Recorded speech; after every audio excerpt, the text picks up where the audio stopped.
and welcome to the BNz World Report. I am your host, Angela Ray, where we will be discussing global topics and events from around the world. Our first story comes to us from the News to Know section of BrandNewz.com. Who's driving Twitter's popularity? Well, according to this report, not teens. Just about 11% of the users for the Twitter website are ages 12 to 17, and that is according to ComScore. Instead, Twitter's unparalleled explosion of success has been made by a decidedly older audience. Now, if you're thinking what I'm thinking, you're thinking that most of the people on the internet are teens, right? Well, not according to this report. In fact, teenagers today only make up about 14% of MySpace users, and even lower than that for Facebook, only 9%. So as the internet grows, so does its users. However, almost everyone under the age of 35 uses some sort of social networking. Now, Jay, did that surprise you? I was really surprised to hear that only 14% of MySpace users are teenagers. Yes. Now, do you think they're using somebody, like maybe they're not telling their true age? Exactly. That's what I think too. All right, our next story, keeping on the News to Know section of BrandNewz.com. An estimate for the 10-year deficit has been raised to $9 trillion. Wow, what could I do with $9 trillion? The nation's fiscal outlook is even bleaker than the government originally predicted earlier this year, because the recession turned out to be a lot deeper than originally forecast. And this is a report from both the budget offices of the White House as well as Congress. Now, the Obama administration's Office of Management and Budget raised its 10-year tally of deficits expected through 2019 to $9.05 trillion, and that's $2 trillion more than it had predicted in February. Now, according to this report, amid signs that the downturn of the economy and is having a slow recovery, one lagging factor still troubles Democrats. Though the administration now predicts that while the economy will return to growth later this year, unfortunately, the unemployment rate is projected to bottom out at 10% before employers start rehiring.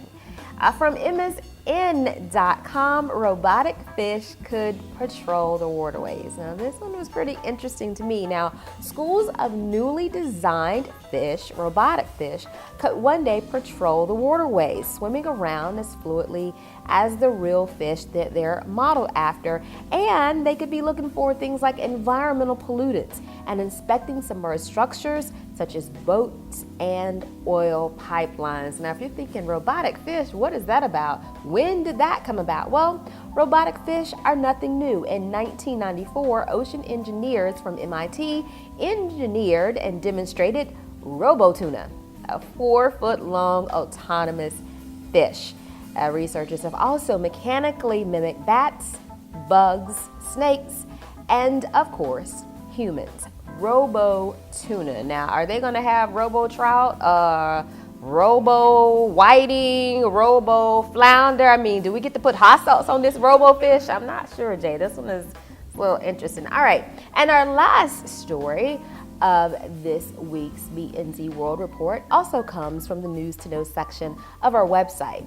A rare side effect is seen in the long-term use of a very popular breast cancer drug.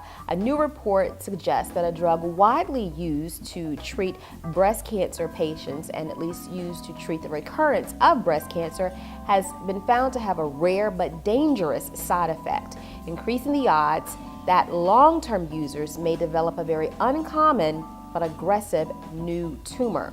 Now, medical experts were very quick to point out that the significance and methodology of this study, saying that clinical trials had repeatedly found that the drug, which is tamoxifen, reduced the recurrence and spread of common breast cancer tumors, and that its benefits outweighed any possible side effects. Now, we know, as you watch many television commercials, every time you see a new drug advertised on television, you also see a list of side effects. But according to this report, they're thinking that the benefits of the drug tamoxifen definitely outweigh the risk.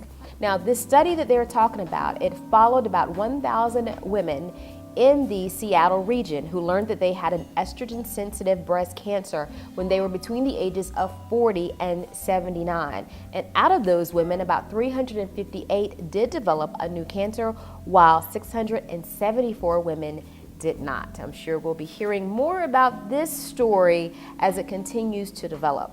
And that is it for this week's BNz World Report. For more news that you can use, be sure to visit our website 24 hours a day, brandnewz.com. And for all you music lovers, be sure to check out the music box of our new website. Again, thank you so much. This is Angela Ray, and this has been the BNz World Report. Have a great day.